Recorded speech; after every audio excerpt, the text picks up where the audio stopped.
இன்றைக்கி இந்த வீடியோவில் எதை பற்றி பார்க்க போகிறீங்கன்னா பொங்கல் 2025க்கு என்னென்ன படம்லாம் போட போகிறாங்க, என்னென்ன படம்லாம் போகிறதுக்கு வாய்ப்புகள் இருக்குது அப்படி சொல்லிட்டு இந்த டீட்டெயிலாக பார்க்கலாம். சன் டிவி பொறுத்த வரைக்கும் பொங்கலுக்கு வந்து கடந்த ஒரு 4-5 வருஷமாகவே நல்ல படங்கள்லாம் போட்டாங்க. 2019 பிகில், 2020 வந்து சூரரை போற்று, அதுக்கப்புறம் அண்ணாத்து, அப்புறம் லாஸ்ட் இயர் வந்து லியோ, இது மாதிரி நிறைய படங்கள்லாம் போட்டிருந்தாங்க. இந்த வருஷம் பொங்கல் எப்படி இருக்க போகுது அப்படின்னு கேட்டிங்கன்னா ரஜினி வச்சு தான் ஸ்டார்ட் பண்ண போகிறாங்க. அதுதான் வந்து பார்த்திங்கன்னா நம்ம அக்டோபரில் ரிலீஸ் ஆகி ஓரளவுக்கு டீசெண்டான போன படம் தான் வேட்டேன்.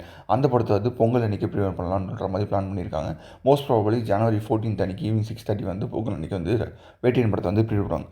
2வது நாள் பொங்கல் அன்றைக்கி என்ன படம் போடுவாங்க அப்படின்னு கேட்டிங்கன்னா 2வது நாள் தான் ஒரு கொஷின் மார்க்காகவே இருக்குது. மோஸ்ட் ப்ராபபிலி கவின் நடிச்சிருக்க லெடி பக்கர் படத்தை வந்து ப்ரிவியூ பண்ணுவாங்க.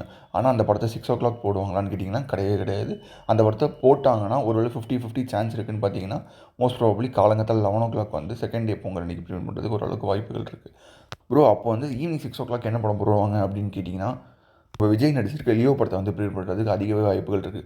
ஜான் 12 அன்றைக்கி லியோ போடுவாங்க அப்படின்னு நம்ம எல்லோரும் எதிர்பார்த்துட்டு இருக்கும் போது அவங்க ஒரு பெரிய ட்விஸ்ட் வச்சு ஜான் 12 அன்றைக்கி லியோ போடுறதில்ல, நாங்கள் ஜான் 15 இல்லை ஜான் 14 தான் ப்ரிவியூ பண்ணுவோம்.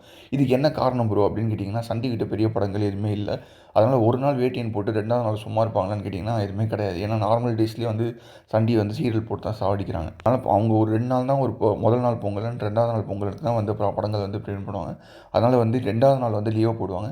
அதே மாதிரி கோட் வந்து பார்த்திங்கன்னா ஜான் 12 வந்து மார்னிங் 11 o'clock வந்து ஜீ தமிழில் வந்து ப்ரீமியர் பண்ணுறாங்க. அதே மாதிரி பொங்கல் அப்பையும் ப்ரீமியர் பண்ணுவாங்க. அதனால் இந்த விஜய் படத்தை வந்து ஒரு நாள் வந்து வேட்டையன், ஒரு நாள் வந்து லியோ படத்தை வந்து போகிறதுக்கு அதிக வாய்ப்புகள் இருக்குது. பொறுத்திருந்து பார்ப்போம் சன் டிவியில் என்னென்ன படங்கள்லாம் போடுறாங்கன்ட்டு. அப்படியே ஜீ தமிழ் பக்கம் தான் ஜீ தமிழுக்கு பொங்கலுக்கு என்னென்ன படம்லாம் போகிறதுக்கு வாய்ப்புகள் இருக்குது அப்படின்னு கேட்டிங்கன்னா மெயினான படமே கோட் தான். கோட் வந்து எல்லாருமே எதிர்பார்த்த மாதிரி சன் டிவி கிட்டே தான் போகணும்னு எதிர்பார்த்துட்டு இருந்தோம். அது அப்படியே ட்விஸ்ட் ஆகி மெர்சல் எப்படி போயிட்டு அங்கே கஷ்டப்பட்டுச்சோ அதேமாதிரி கோட்டுமே வந்து சன் டிவிட்டேருந்து மிஸ் ஆகி ஜீ தமிழ்கிட்ட போயிடுச்சு.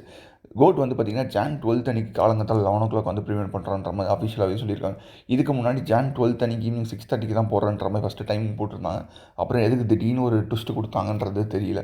அதான் ஜான் 12 அன்றைக்கி காலங்கத்தால் 11 o'clock அந்த code and John 14th and 15th வந்து பார்த்திங்கன்னா கண்டிப்பாக 2வது தடவை வந்து ஈவினிங் 6 o'clock ஸ்டார்ட்டில் வந்து கோட் போடுறதுக்கு அதிக வாய்ப்புகள் இருக்குது. பொறுத்திருந்து பார்ப்போம் ஜான் 14th ஆர் 15th வந்து 6 o'clock போடுறாங்களா இல்லையான்னு. அதுக்கப்புறம் ஜீ தமிழ் ஏதாவது படம் போடுவாங்க அப்படின்னு கேட்டிங்கன்னா சூர்யா சாட்டர்டே போகிறதுக்கு ஒரு 50-50 சான்ஸ் இருக்குது. அது எப்படின்றது என்ன கிடக்குன்னு தெரியல. ஏன்னா ஜீ தெலுங்கில் வந்து ரீசெண்டாக வந்து சூர்யா சாட்டர்டே வந்து ப்ரீமியர் பண்ணியிருந்தாங்க. Most probably Tamil dubbed version வந்து இருந்தால் ஜீ தமிழ்கிட்ட தான் இருக்கும். அப்புறம் கடைசி உலக போர், அப்புறம் பிளாக், இந்த மாதிரி சின்ன படங்கள்லாம் இருக்குது. அதில் ஜீ தமிழில் பொறுத்திருந்த பார்ப்போம் என்னென்ன படம்லாம் போகிறாங்க. ஆனால் கோட் வந்து ஜான் 12 11 o'clock அண்ட் பொங்கல் அன்றைக்கி ஈவினிங் 6 o'clock போகிறதுக்கும் வாய்ப்புகள் அதிகமாகவே இருக்குது. அப்படியே விஜய் டிவி பக்கம் வந்தோன்னா விஜய் டிவியில் 2 படங்கள் என்னென்ன படங்கள் அப்படின்றது எல்லாருக்குமே தெரியும். ஒன்று வந்துட்டு சிவகார்த்திகேயனோட அமரன், இன்னொன்று வந்து மெய்யழகன். சிவகார்த்திகேயனோட அமரன் வந்து பார்த்திங்கன்னா தீபாவளி அன்றைக்கி ரிலீஸ் ஆகி கிட்டத்தட்ட ஒரு 300 crores மேலே கலெக்ட் ஆனிச்சு. அந்த படத்தை வந்து கண்டிப்பாக வந்து விஜய் டிவியில் முதல் நாள் பொங்கல் அன்றைக்கி கண்டிப்பாக வந்து ப்ரீமியர் பண்ணிடுவாங்க ஒரு 11 o'clock ஸ்லாட்டில். அண்ட் 2வது நாள் பொங்கல் அன்றைக்கி வந்து பார்த்திங்கன்னா மோஸ்ட் ப்ராபபிலி கார்த்தி நடிச்சிருக்க மெய்யழகன் அந்த படமே அஃபிஷியலாகவே ப்ரோமோக்கள்லாம் விட்டுட்டாங்க. அதை தவிர்த்து விஜய் டிவியில் என்னென்ன படம்லாம் போகிறதுக்கு வாய்ப்புகள் இருக்குது அப்படின்னு கேட்டிங்கன்னா திருப்பி அரண்மனை 4 வந்து ப்ரிமியர் பண்ணுவாங்க. அதனால் விஜய் டிவி பொறுத்த வரைக்கும் அமரன் அண்ட் மெய்யழகன், அதை தவிர்த்து அரண்மனை 4, அதுக்கப்புறம் வந்து லப்பர் பந்து திருப்பி போகிறதுக்கு வாய்ப்புகள் இருக்குது. அது தவிர்த்து சின்ன படங்கள் நந்தன், அதுக்கப்புறம் லக்கி பாஸ்கர் அது மாதிரி போகிறதுக்கு 50-50 தான் சான்ஸ் இருக்குது. ஆனால் இந்த பொங்கலுக்கு வந்து அமரன் அண்ட் வந்து மெய்யழகன் வந்து அஃபிஷியலாகவே கன்ஃபார்ம் பண்ணியிருக்காங்க. கலைஞர் டிவி பக்கம் வந்தோம்னா கலைஞர் டிவியில் பெரிய படங்களே இல்லை. என்ன ப்ரோ சொல்கிறீங்கன்னு கேட்டிங்கன்னா லாஸ்ட் இயர் வந்து கலைஞர் டிவிட்ட ஓரளவுக்கு மாட்ரேட்டாக வந்து ஒரு படங்கள்லாம் வச்சுருந்தாங்க. அதனால தான் ப்ரீமியர் பண்ணாங்க. இந்த வருஷம் கலைஞர் டிவிட்ட பெரிய படமே இல்லை. ஒரே ஒரு பெரிய படம் இருக்குது. அது வந்து விடுதலை 2. அதேமாதிரி ரீசெண்டாக தான் டிசம்பர் 20 தான் ரிலீஸ் ஆகிருக்கு. திருப்பி அந்த படத்தை வந்து டெலிகாஸ்ட் பண்ணணும்னு நினச்சாங்கன்னா அது ஒரு 50-50 கூட இல்லை, 100% சான்ஸ் இல்லை. அதனால் ப்ரீமியர் பண்ண மாட்டாங்க. எனக்கு தெரிஞ்சு கலைஞர் டிவியில் ஏதாவது சின்ன படங்களை ப்ரீமியர் பண்ணிவிட்டு திருப்பி இந்தியன் 2, கருடன் அது மாதிரி படத்தெல்லாம் திருப்பி வந்து பொங்கல் அன்றைக்கி ப்ரீமியர் பண்ணுறதுக்கு அதிக வாய்ப்புகள் இருக்குது. பொங்கலுக்கு தேட்டரில் என்னென்ன படம்லாம் வரப்போகுது அப்படின்னு கேட்டிங்கன்னா பொங்கலுக்கு வந்து ஒரு பெரிய ட்விஸ்ட் அடிச்சிட்டாங்க. என்ன ப்ரோ அப்படின்னு கேட்டிங்கன்னா விடாமுயற்சி படம் வந்து அஃபிஷியலாகவே போஸ்ட்போன் ஆகிடுச்சு. அந்த படம் வந்து பார்த்திங்கன்னா ஃபஸ்ட்டு பொங்கலுக்கு வரும்னு போட்டிருந்தாங்க. குட் பேட் அக்லி வந்து ஃபஸ்ட்டு பொங்கலுக்கு வரும்னு போட்டிருந்தாங்க. விடாமுயற்சி வர்றதுனால பொங்கலுக்கு வந்து குட் பேட் அக்லி வந்து வர முடியாமல் போயிடுச்சு. இப்போ கடைசியில் வந்து என்ன ப்ரெஸ் நோட் வந்து ரிலீஸ் பண்ணியிருக்காங்கன்னா விடாமுயற்சியுமே இப்போ வரைக்கும் பொங்கலுக்கு வரப்போதில்லை டியூ டு வந்து சில விஷயங்கள்னால அப்படின்ற மாதிரி சொல்லிட்டாங்க. கடைசியில் இந்த பொங்கல் லீவ் வந்து ஒரு பல்காக ஒரு 10 நாள் லீவ் வந்து மொத்தமாக வேஸ்ட் பண்ணிட்டாங்க.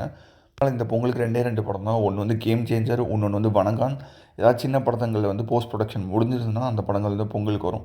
கண்டிப்பாக அஜித் ஃபேன்ஸ்க்கு ஒரு மிகப்பெரிய டிசப்பாயிண்டிங் நியூஸ். அதுக்கப்புறம் ஒரு பொங்கலுக்கு ஒரு 10 நாள் லீவை வந்து வேஸ்ட் பண்ணிட்டாங்கன்ற ஒரு கணக்குமே போயிடுச்சு. அதனால் இந்த சன் டிவி பொறுத்த வரைக்கும் பொங்கலுக்கு வந்து வேட்டையன் அண்ட் வந்து 2வது நாள் பொங்கல் அன்றைக்கி லியோ வந்து எதிர்பார்க்கலாம். அதுக்கப்புறம் வந்து ஜீ தமிழ் பொறுத்த வரைக்கும் கோட் ஜான் 12th அன்றைக்கி காலங்கத்தில் 11 o'clock and John 14th and 15th வந்து திருப்பி செகண்ட் டைம் வந்து ப்ரிமியர் பண்ணுவாங்க. ஜீ தமிழில் சூர்யா சாட்டர்டே போடுறதுக்கு ஒரு 50-50 சான்ஸ் இருக்குது. அப்புறம் விஜய் டிவி பொறுத்த வரைக்கும் அமரன் அண்ட் மெய்யழகன் அண்ட் அரண்மனை 4 அண்ட் லப்பர் பந்து வந்து திருப்பி டெலிகாஸ்ட். கலைஞர் டிவி பொறுத்த வரைக்கும் பொறுத்துலேருந்து தான் பார்ப்போம் என்னென்ன படம் தான் ஒன்றும் போடணுன்ட்டு. எல்லாருக்கும் advance happy new year and happy Pongal. இது எப்படி பிடிச்சிருந்தா லைக் பண்ணுங்கள், ஷேர் பண்ணுங்கள், கமெண்ட் பண்ணுங்கள். இதே மாதிரி ஒரு சந்திப்போம்.